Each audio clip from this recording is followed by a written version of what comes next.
कोकणातील प्रत्येक अपडेट जाणून घेण्यासाठी आजच माझे कोकणच्या सोशल मीडिया प्लॅटफॉर्मला लाईक, फॉलो आणि सबस्क्राईब करा. रायगड जिल्ह्यातील पेण पोलिसांनी अवघ्या 24 तासांच्या आत घरफोडीच्या 2 गुन्ह्यांचा छडा लावत धडाकेबाज कामगिरी केलेली आहे. पेण नगर परिषदेच्या इंडोर गेम हॉलमध्ये छत्रपती शिवाजी महाराजांचा अश्वारूढ पुतळा बसवण्याचे काम सुरू आहे.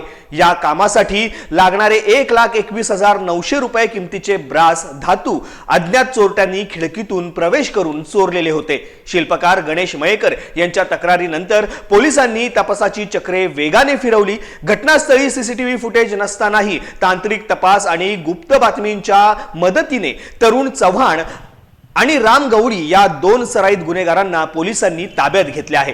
आरोपींनी गुन्ह्याची कबुली दिली असून त्यांच्याकडून एकूण 1,38,600 रुपयांचा मुद्देमाल हस्तगत करण्यात आलेला आहे. या कारवाईमध्ये पोलिसांनी घरफोडीचा दुसरा गुन्हा सुद्धा उघडकीस आणलेला आहे. पोलीस अधीक्षक अंचल दलाल यांच्या मार्गदर्शनाखाली पेण पोलिसांनी ही यशस्वी कारवाई पूर्ण केली आहे. दिनांक 15 जानेवारी 2026 रोजी पेण नगर परिषद याच्या पाठीमागे एका गोडाऊनमध्ये छत्रपती शिवाजी महाराजांचे पुतळा बनवण्याचं काम करण्याचं चालू आहे. त्या ठिकाणी त्याचे पुतळ्याचे ब्रासचे सर्व तिथे पार्ट्स ठेवलेले आहेत.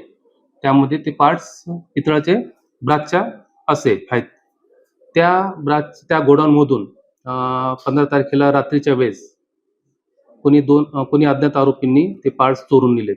ते जवळपास ते पार्टची किंमत 1,29,000 रुपयाची एवढी किंमत होती. ती गुन्ह्याच्या तपासामध्ये त्या ठिकाणी कुठली स्पेअर फुटेज वगैरे काही अवेलेबल नव्हते. त्यामुळे आम्ही परिसरातील फुटेज प्राप्त केले, परंतु त्यामध्ये आम्हाला काही यश आले नाही. म्हणून आम्ही सस्पेक्टेड पर्सन म्हणून आपल्या पेण शहरातील 2 आरोपींना ताब्यात घेतले. सुरुवातीला त्यांनी उडावडीची उत्तर दिली, परंतु कायदेशीरपूर्वक चौकशीच्या आधारे आमच्या डिटेक्शन टीमने त्यांच्याकडून सदर गुन्हा उघडकीस आणल्याचं कबूल करून घेतलं.